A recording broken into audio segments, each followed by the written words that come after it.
So যাদের বড় বড় ভিডিও দেখার এক ফোঁটা টাইম নেই তাদের জন্য আমরা অনেক কটা ছোট ছোট ক্লিপ আপলোড করেছি। Please go and watch singer talks clips.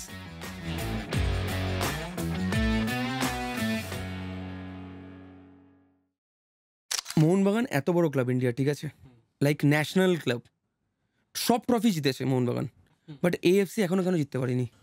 দেখো, এশিয়ান লেভেলে মোহনবাগানের যে টিম হয়, আগে যা হতো সেটা দিয়ে জেতা সম্ভব হতো না। এখন তো তিনটে ভাগে একটা পুরো এএফসি টুর্নামেন্টগুলো ভাগ হয়ে গেছে তিনটে ভাগে। একটা হচ্ছে এসিএল এলিট, একটা এসিএল 2, একটা হচ্ছে এএফসি চ্যালেঞ্জ লিগ,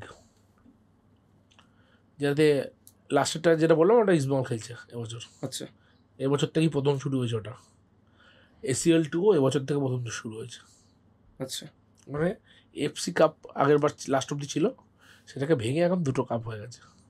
এসিএল 2 এর যে টিমগুলো সেগুলো ধারে বারে অনেক এগিয়ে মোহনবাগানের থেকে। তবে যে এফসি রাফসান বলে যে টিমটা, ওটাকে মোহনবাগানে হারানো উচিত ছিল, এটা আমার মতে। তো ম্যানেজমেন্ট টিম করছে, একটা টিম ধরে রেখে 5 বছর ট্রাই করে তারপরে এত সহজে তো হয় না, হবে একটা দিন হবে, খুব তাড়াতাড়ি সেই দিনটা আসবে, কিন্তু হবে, এগোবে, অলরেডি এগোচ্ছে, আরও এগোবে আশা করি। তোমার হিসাবে একটা টিম বানানোর জন্য কত টাকা বাজেট দরকার? দেখো, বাজেট তো একটা অবভিয়াসলি ভারতীয় ফুটবলে দরকার, অনেক অনেক। তাছাড়াও বলবো, শুধু টাকা দিয়ে তো টিম হয় না। ভালো প্লেয়ার, কোন জায়গার প্লেয়ার, কখন কী দরকারে আমার লাগবে, মানে আমার জন্য কোন প্লেয়ারটা ফিট হবে, একটা কোচ ম্যানেজমেন্ট ভালো বুঝতে পারবে। সেই জন্য টাকা তো ফ্যাক্টর হয়, প্লাস আমি এটাও বলতে পারি যে স্কাউটিং, যারা প্লেয়ার তুলছে, এই যে আমাদের ডিমির মতো একটা প্লেয়ার পেয়েছি, গ্রেট স্কাউটিং। ডিমি বিশাল বড় এখন প্লেয়ার, ডিমির মতো প্লেয়ার পেয়েছি, গ্রেট স্কাউটিং একদমই।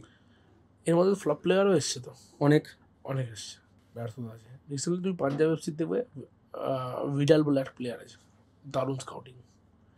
মোহামেডানের ফ্রাঙ্কা বলে একটা প্লেয়ার আছে, খুব ভালো খেলছে, খুব ভালো খেলছে।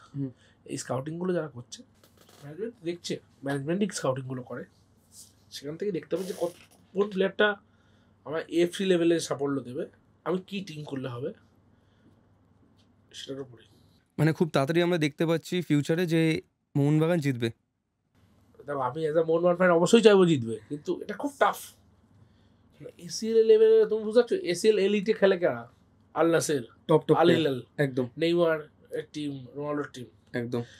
ওই লেভেলে এখনো যেতে পারেনি, সময় লাগবে অনেক। কেন, ইন্ডিয়ার যারা ন্যাশনাল টিমের প্লেয়ার আছে তাদের যে খেলা, তার সাথে কাতার বা জাপান বা অস্ট্রেলিয়া ডিফারেন্স আছে, হিউজ ডিফারেন্স আছে। না হলে তো ওরা ওয়ার্ল্ড কাপ খেলছে, আমরা খেলতে পারতাম। সময় লাগবে, বাট হবে, হয়ে যাবে। এর জন্য কিছু কিছু জিনিস করা দরকার, আশা করি কিছুদিনের মধ্যে হবে।